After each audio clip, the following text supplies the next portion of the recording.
একজন হিন্দু লোক প্রত্যেকদিন সকালে একটি বাসে করে অফিসে যেত। তার বাসা থেকে তার অফিসের বাস ভাড়া ছিল 20 টাকা।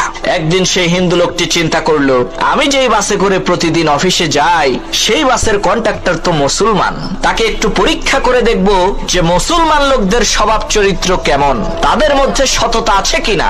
এই চিন্তা করে সেই হিন্দু লোকটি ইচ্ছে করে সেই বাসের কন্ডাক্টরকে বাস ভাড়া 10 টাকা বাড়িয়ে দিল।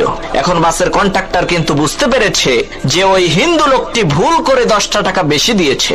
সে তখন খুশি হয়ে মনে মনে চিন্তা করছে, যাক আজকে এই 10 টাকা দিয়ে মজা করে একটা রুটি আর কলা খাবো, না হয় আরাম করে বসে 1 কাপ দুধ চা আর 2টা বিস্কুট খাবো। আবার চিন্তা করছে, আরে মাত্র 10 টাকাই তো, দিয়েই দেই। তখন সেই কন্ট্রাক্টর সেই হিন্দু লোকটিকে তার 10 টাকা ফিরিয়ে দিয়ে বলল, ভাই আপনি ভুল করে 10 টাকা বেশি দিয়েছিলেন। তখন সেই হিন্দু লোকটি বলল, ভাই আমি ভুল করে 10 টাকা বেশি দেইনি, তোমরা মুসলমানেরা কেমন, তোমাদের মধ্যে সততা আছে নাকি সেটা পরীক্ষা করার জন্যই আমি ইচ্ছা করে তোমাকে 10 টাকা বেশি দিয়েছিলাম, কিন্তু এখন আমি বুঝতে পারলাম তোমাদের মুসলমানদের মধ্যে সততা আছে। তখন সেই বাসের কন্ট্রাক্টর মনে মনে বলল, আল্লাহ তুমি আমারে বাঁচাইয়া দিছো, আমি যদি আজকে লোভ করে মাত্র এই 10 টাকা খেয়ে ফেলতাম তাহলে এই হিন্দু লোকটি সমস্ত মুসলিম জাতিকে চোর বাটপার সিটার মনে করত।